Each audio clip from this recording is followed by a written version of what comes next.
오늘 우리가 함께 읽은 이 말씀은 하나님의 강력한 선포로 시작합니다. 무엇으로 시작되냐면 바로 보라이죠. 이 보라라는 단어가 성경에 딱 나오면 그 뒤에 이제 나올 내용을 강조하기 위해 쓰인다고 합니다. 그렇다면 하나님이 오늘 말씀에서 무엇을 보라라고 말씀하십니까? 바로 하나님과 하나님께서 행하시는 새 일을 보라.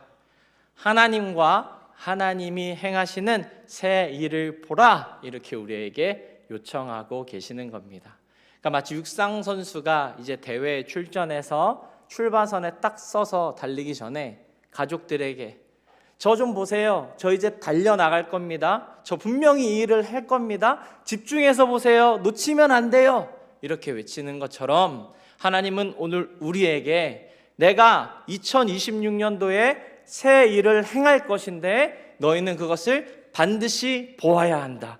집중해서 봐야 한다. 절대로 놓치면 안 된다. 이렇게 우리에게 강력하게 말하고 계신 겁니다. 사랑하는 여러분, 하나님께서는 올 한 해 우리에게 새 일을 행하실 것입니다. 이 사실을 믿으십니까? 아멘. 우리는 이 사실을 믿고 올해를 나아갑니다.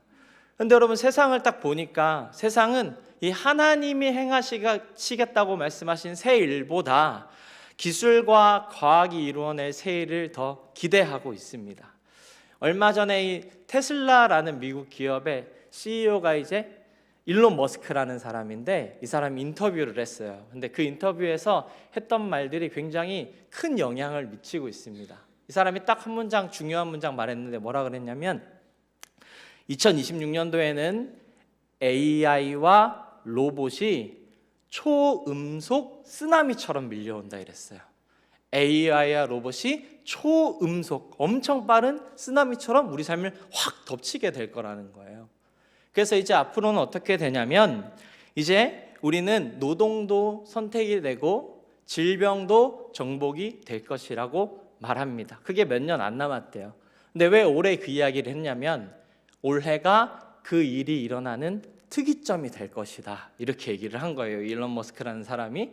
그래서 이제 세상 사람들은 그 글에 보시면 와, 드디어 이 공상과학 영화가 현실이 되는구나. 그동안에는 말만 했던 것 같은데 지금 AI도 그렇고 로봇이 되는 걸 보니까 이제 진짜로 그 일이 일어나겠구나. 죽음도 정복되는 날이 멀지 않았구나 하면서 막 이 기술에 환호하고 있는 것입니다. 자, 사랑하는 여러분, 여러분은 어떠십니까? 올 한 해 하나님이 행하겠다고 하신 이 일이 더 기대되십니까? 아니면 과학과 이 AI의 발전으로 기술이 해낼 새 일이 더 기대되십니까? 제가 지금 양자택일을 하라는 말씀은 아닙니다. 하나님이 과학기술을 발전하셔서 사용하실 수 있기 때문이죠. 근데 제가 지금 전하고 있는 말씀은 뭐냐면 우리가 진실로 하나님을 믿는다면 최소한 우리가 올 한 해 신앙생활을 시작하면서 하나님이 내 인생에 새 일을 행하실 거야, 이 기대감이 우리 안에 지금 있어야 된다는 거죠. 그러니까 매년 똑같지 뭐. 송구영 신 예배 드리고 새해 신년 예배 드리고 또 지나고 전도하고 또 지나면 또 뭐 하고 신방하고 그렇게 가는 거지. 우리 신앙생활 루틴은 이래, 그냥 이렇게 가는 거야 라면서 새해를 시작하는 것이 아니라 오늘 하나님이 우리에게 강력하게 도전하셨던 말씀 무엇이죠? 보라, 내가 새 일을 행하겠다. 아, 그럼 진짜 내 인생에 새 일이 일어나겠구나. 하나님이 역사를 하시겠구나. 그걸 내가 오늘 기대하면서 신앙생활 해봐야 되겠다. 이런 기대감을 가지고 시작해야 한다는 것이죠. 그래서 저는 오늘 하나님께서 행하시는 새 일, 내 삶에 행하시는 새 일을 보려면 그럼 우리는 어떻게 해야 되는가? 이 주제를 가지고 말씀을 나누려고 합니다. 바라기는 오늘 여러분들이 이 말씀을 들으시고 하나님께서 삶 속에서 행하시는 새 일을 경험하시게 되시기를 예수님의 이름으로 축복합니다. 첫 번째로 우리가 기억해야 될 사실은 뭐냐면 광야에서야 길이 보인다입니다. 광야에서야 길이 보인다입니다. 우리 19절 말씀을 한번 다시 읽어보도록 하겠습니다. 19절 말씀 시작.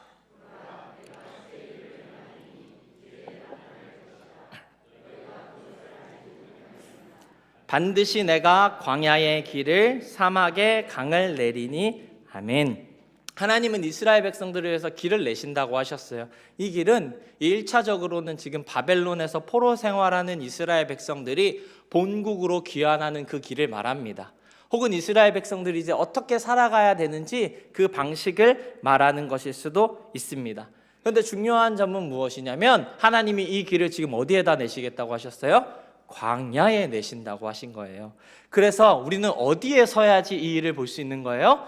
광야에 서야지 하나님이 내시는 길을 볼 수 있다는 거예요.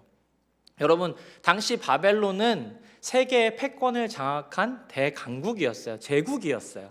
그래서 모든 제국이 그렇듯이 최첨단의 기술로 굉장한 난공불락의 요새를 만들었어요. 지금도 남아있거든요. 여러분, 이슈타르의 문이라고 하는데 베를린에 가면 페르가몬 박물관에 있는데 거기에 이 바벨론의 성문을 복원해 놨어요. 거기 잔해를 가지고 복원해 놨는데 나중에 한번 보시면 굉장히 웅장하고 아름답고 강력해 보입니다. 그러니까 바벨론은 광야가 아니라 도시였어요. 우리가 살아가는 이 서울처럼 최첨단의 기술을 가지고 있는 도시였어요. 그러니까 포로들은 지금 어디서 살아가고 있는 거예요? 최첨단의 도시에서 살아가고 있는 거예요. 근데 하나님은 도시가 아니라 광야의 길을 내겠다 하셨단 말이죠. 포로들한테. 그럼 포로들은 어떻게 해야 됩니까? 도시 속에서 살아가지만 어디에서 사는 것처럼 살아야 했던 거예요? 광야에서 사는 것처럼 살아야 했던 겁니다. 도시를 광야로 여기고 살면 되는 것입니다. 여러분, 도시는 어떤 곳입니까? 우리가 서울에 사니까, 서울 한복판에 사니까 너무 잘 알잖아요. 미국에 이 팀 켈러라는 목사님이 계신데 그분이 이제 도심 속에서 교회를 개척하셔서 도시에서 교회 개척하는 훈련을 계속 하고 계시는 분이신데 그분이 도시를 이렇게 정의했어요. 도시는 안전한 곳이고 모든 것을 제공할 수 있는 곳이고 창조적인 일이 일어나는 곳이다. 자, 한번 여러분 생각해 보세요. 제가 드린 말씀을. 안전한 곳이고, 안전해요. 그리고 모든 것을 제공할 수 있는 곳이고 창조적인 일이 일어나는 곳이래요. 여러분, 혹시 에덴 동산의 이미지와 좀 비슷하지 않습니까? 안전하고 모든 것이 있고 창조적인 일이 일어나는 곳. 그러니까 도시는 우리 사람들이 생각하는 가장 이상적인 공간이에요. 사람들이 가장 가고 싶어하는 그 에덴 동산의 모습을 가지고 있는 거예요. 그래서 사람들이 어디를 좋아하나요? 도시를 좋아해요. 4분의 1이 우리 대한민국의 4분의 1 1000만 명이나 되는 사람들이 여기 서울에 꾸역꾸역 모여 살고 있잖아요. 저도 강서에 살다가 마포로 왔는데 차이가 큽니다. 저는 서울이면 같은 줄 알았어요. 달라요. 여기 서교, 합정, 요 망원에는 없는 것이 없더라고요. 특히나 맛있는 음식점이 얼마나 많이 있던지. 제가 저희 아내랑 지난주에 한번 이렇게 여기를 걸었거든요. 근데 갔다 보니까 조금 있으니까 뭐 미슐랭, 조금 있으니까 조금 지나가니까 흑백 요리사 나왔던 집, 뭐 이런 식으로 맛있는 음식점이 너무 많이 있어요. 그러니까 없는 곳이 없는 도시죠. 부족함이 없어요. 좋은 곳이에요. 근데 여러분, 이 도시의 문제점이 무엇이냐면 이 도시의 매력이 하나님을 잊게 만들어요. 내가 나그네인데 나그네가 아니라 이 도시의 한 자락을 차지하고 있는 사람처럼 느끼게 만들어요. 내가 하나님의 은혜로 살라고 만들어진 존재인데 도시가 주는 재화와 재물이 있어야지만 잘 사는 것 같은 느낌을 갖게 만드는 거예요. 그래서 우리 어떻게 해요? 도시 안에서도 더 높은 것, 더 좋은 것, 그리고 더 넓은 곳으로 가려고 애를 써요. 어떻게든지 도시에 가까이 가려고 하는 거예요. 제가 살았던 동네가 방화동이라는 동네인데 제가 여기 왔다가 저번에 이제 부모님 댁에 가려고 그 동네를 가봤더니 한 가지 놀랬던 게 있어요. 아파트의 이름들이 바뀌어 있더라고요. 방화 무슨 아파트였는데 마곡 무슨 아파트로 다 바뀌었어요. 도시에 가고 싶은 거예요. 마곡은 최첨단 도시 같잖아요. 그러니까 우리 안에는 그런 갈망이 있는 거예요. 그런데 여러분, 우리가 이 도시 속에서 하나님이 내시는 길을 정말로 보고 싶다면, 그것을 진실로 믿는다면 우리는 어디에서 살아가는 거예요? 광야같이 살아가야 하는 거죠. 하나님만 바라보고 하나님만 의지하고 하나님 앞에서 오래도록 앉아있는 삶을 올 한 해 살아내야, 그래야 하나님이 내시는 길을 볼 수 있는 거예요. 하나님께서는 광야에서 하나님의 백성들을 만나시고 그들에게 갈 길을 보여주셨죠. 여러분, 엘리야 아시죠? 이 엘리야가 하나님의 세미한 음성을 들었던 때가 있거든요. 그때가 언제인지 아십니까? 어디에 있을 때 들었는지 아십니까? 광야에 있을 때였어요. 바알의 선지자, 그 선지자들과 싸움을 해서 화려한 승리를 했을 때 들었던 것이 아니라 이세벨이 죽인다고 해서 너무나도 두려워서 광야로 도망쳐 갔을 때, 그곳에서 이제 저는 주님밖에 없습니다 했을 때 하나님이 엘리야를 부르셔서 세미한 음성을 들려주셨다라고 기록되어 있어요. 그러니까 하나님의 세미한 음성을 듣는 방법은 도시의 분주함 속에서는 들을 수가 없어요. 광야에 가야 들을 수 있는 것이죠. 여러분, 다윗은 어떤가요? 다윗이 왕이 되어 가는 길, 하나님의 나라를 세우는 그 길을 걸어갈 수 있었던 것은 그가 10년이 넘게 광야에서 하나님의 음성을 들어왔기 때문에 그래요. 그래서 왕궁에서도 광야처럼 하나님만 바라보면서 살아갈 수 있었던 겁니다. 특히 이 말씀이 쓰여진 이 바벨론 시대에 도시 한복판에 있었지만, 제일 높은 곳에 있었지만 광야처럼 살았던 사람이 있죠. 누군가요? 다니엘이지 않습니까, 여러분? 바벨론 최중심부 왕궁에서 살았던 사람이지만 그 사람은 하루에 3번씩 자기 집으로 가서 늘 예루살렘 성을 바라보면서 무릎 꿇고 기도했어요. 왕궁 가장 좋은 곳에 있었지만 내 삶을 어디로 바꾼 사람이죠? 광야로 바꿨던 거예요.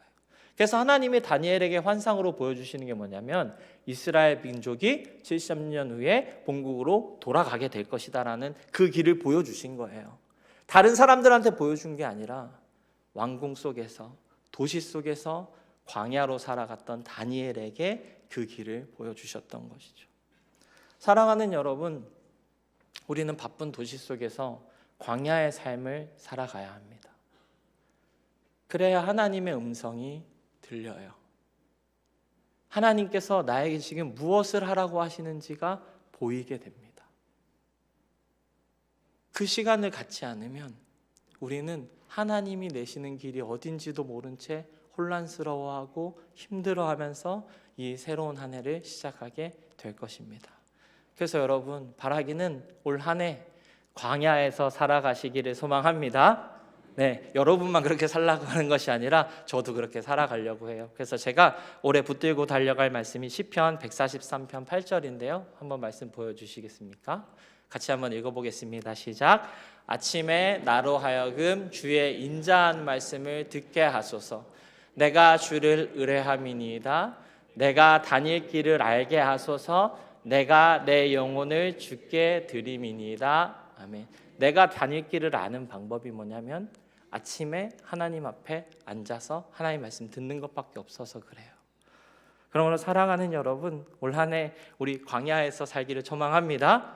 그래서 엘리야가 들었다고 얘기하는 그 세미한 음성, 그 세미한 음성도 듣고 하나님이 다윗에게 보여주셨던 하나님 나라를 세우는 그 왕궁으로 가는 길, 그 길도 보고 또 다니엘처럼 하나님의 나라가 이루어질 그때도 기다리게 되는 우리 귀한 성도님들 되시기를 예수님의 이름으로 축복합니다. 자, 우리가 두 번째로 하나님의 새 일을 보려면 어떻게 해야 되는가? 바로 사막에 서야 합니다. 사막에 서야 물을 마실 수 있습니다. 우리 19절 말씀을 다시 한 번 더 읽어보도록 하겠습니다. 시작.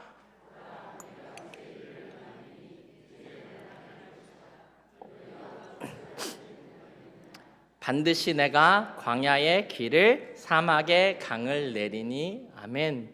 여러분, 하나님께서는 사막의 강을 내시겠다 이렇게 말씀하셨어요. 근데 개역개정 성경에 보니까 뭐라고 써있냐면 강을 내신다 이렇게 되어 있죠. 그런데 원어 성경, 히브리어 성경을 딱 보면 뭐라고 되어 있냐? 복수로 쓰여 있어요.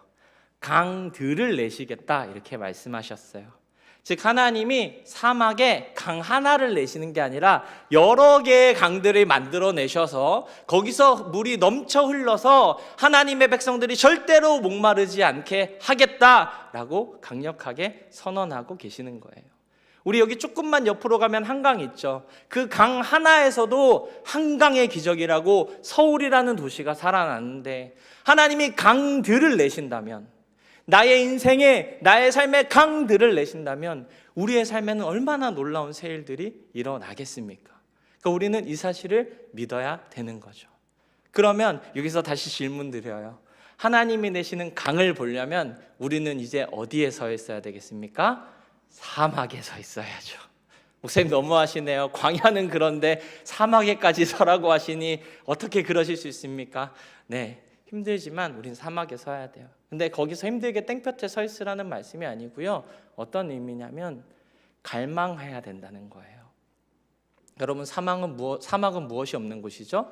물이 없어요. 그래서 하나님이 강을 내시겠다고 한 거거든요. 그러니까 우리가 사막에 있어야 한다는 건 무엇이냐면 하나님께서 주시는 물, 더 나아가서 하나님을 갈망하는 삶을 살아갈 때 우리는 생수를 받아 누리고 하나님의 새 일을 볼 수 있게 된다는 의미입니다. 사랑하는 여러분, 우리는 하나님을 갈망해야 합니다. 그런데 신앙생활을 계속 하다 보면 그냥 어느 지점에 닿으면 그게 그냥 유지되어져요. 이 정도면 됐지 하면서 가게 되는 시점이 오게 됩니다. 좋아요. 하나님 사랑하거든요. 좋아요. 근데 갈망하는 단계까지 가지 못하게 돼요. 이 정도면 됐다고 생각하거든요. 근데 오늘 성경은 우리에게 무엇을 요구하냐면 하나님을 갈망해야 된다고 얘기해요. 그래서 이 사실을 깨닫지 못하면 우리는 다른 걸 갈망하고 살게 되는 거예요. 우리가 목마르다는 사실도 잊어버리는 거죠. 제가 아이스 아메리카노를 굉장히 좋아해요. 그래서 사무실에 이제 아침에 오면 떠다 놓고 이렇게 마시는데, 근데 그걸 마시다 보면 물 마시는 것을 잊어버려요. 그러니까 액체가 계속 들어오니까 목마르다는 느낌은 없는데 들어오니까 물을 마시는 걸 잊어버리고 오전 내내 아메리카노만 마신 적이 있어요. 그런데 여러분, 실상은 어떤 건가요? 아메리카노가 들어오면 제 몸에 수분을 채워주는 것이 아니죠. 커피는 우리의 몸에 수분을 뺏어가는 거란 말이에요. 뺏어가서 더 많이 배출시킨단 말이에요. 그러니까 저는 어느새 물을 마셔야 되는 갈급함도 잊어버리고 그냥 커피로 만족하는 삶을 살아가고 있는 거예요. 이 정도면 됐다라고 생각하는 삶인 거예요. 그런데 오늘 하나님께서 우리에게 뭐라고 말씀하시는 거예요? 그것이 아니라 진정으로 채워줄 수 있는, 진정으로 모든 것을 채울 수 있는 하나님을 갈망해야 된다. 지금 너 영혼이 뭘 필요한지를 똑바로 바라보고 하나님을 갈망해야 된다, 이렇게 이야기하는 거죠. 성경에 보면 사마리아 여인 이야기가 나옵니다. 이 여인이 남편이 몇 명이었죠, 여러분? 5명이었습니다. 거기서도 부족해서 또 다른 남자를 데리고 살고 있죠. 이 여인은 계속해서 갈급했어요. 남편이라는 존재가 있어야 한다고 생각했어요. 그래서 이 남편을 채움으로 인해서 이 여인이 마을에서 왕따를 당했죠. 오후에 물길로 나온 이유, 그 시간에 아무도 없어서 그래요. 그러니까 사람의 갈망이라는 게 이렇게 지독한 거예요. 내가 왕따를 당한지언정, 이 땡볕에 혼자 물을 길러 나올지언정 나는 남편이 필요해. 나는 남편을 채워야 돼. 5명이나 바꿨고 지금 또 다른 남자가 있는데도 나는 필요해. 이게 우리의 갈망인 것이죠. 그래서 이 여인의 이 목마름이 여러분 어떻게 결국 해소되게 됩니까? 누구를 만났죠? 예수 그리스도를 만난 겁니다. 예수님께서 말씀하셨어요. 내가 영생하도록 솟아나는 물을 주리라. 더 이상 너가 목말라서 그렇게 갈망하는 인생이 아니라, 먹어도 채워지지 않는 아메리카노를 갈망하는 인생이 아니라 너의 속에서 진정으로 솟아나는 생수가 나는 인생으로 바꾸어 주리라, 이렇게 말씀하신 것이죠. 사랑하는 여러분, 여러분은 지금 무엇에 목말라하고 계십니까?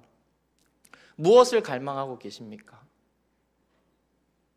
혹은 지금 너무나도 내 삶에 어느 정도 선에 다 다다라서 재정도, 자녀도, 환경도, 신앙도 어느 정도 선에 다 와 있기 때문에 더 이상 아무것도 갈망하고 있지 않은 상태는 아니십니까?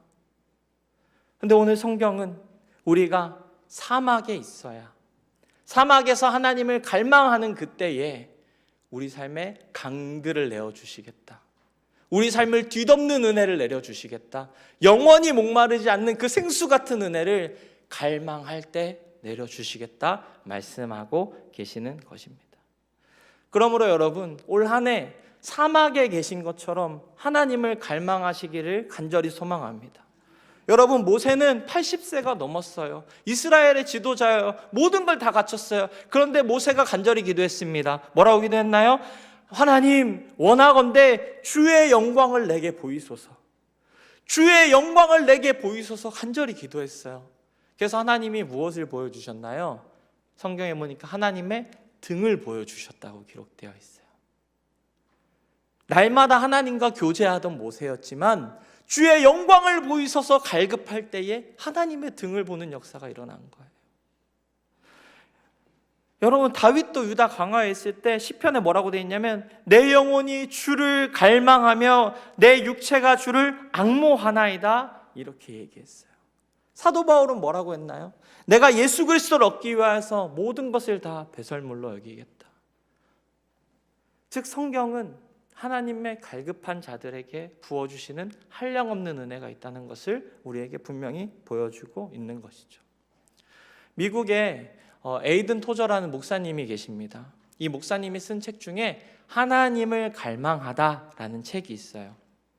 그 책을 읽어보시면 그 마지막에 기도문이 있는데 그 기도문을 읽어보시면 하나님을 갈망한다는 게 어떤 것인지 굉장히 잘 알 수 있게 됩니다. 제가 이 시간에 한번 읽어드릴 테니까 우리 같이 기도하는 마음으로 한번 들어보시고 또 마음속으로 아멘 아멘 하면서 함께 기도했으면 좋겠습니다. 제가 이거 한번 읽어드릴게요. 하나님, 저는 주님의 선하심을 맛보았습니다. 그것은 저를 만족시켰고 저로 하여금 더욱 갈증나게 하였습니다. 제게 더 많은 은혜가 필요하다는 것을 아프도록 느끼고 있습니다. 저에게 갈망이 부족한 것을 부끄럽게 생각합니다. 하나님, 삼위일체의 하나님, 저는 당신을 원하게 되기를 바랍니다. 바라는 마음으로 가득하게 되기를 원합니다.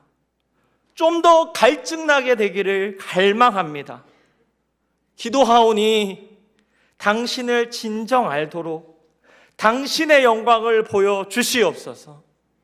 자비로우심 가운데 내 안에 사랑의 새일을 시작하여 주시옵소서.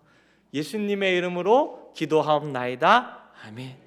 사랑하는 여러분, 이 기도문처럼 오늘 우리가 예수님을 더욱더 갈망하며 우리에게 더 많은 은혜가 필요하다는 것을 아프도록 느끼게 되기를 간절히 소망합니다.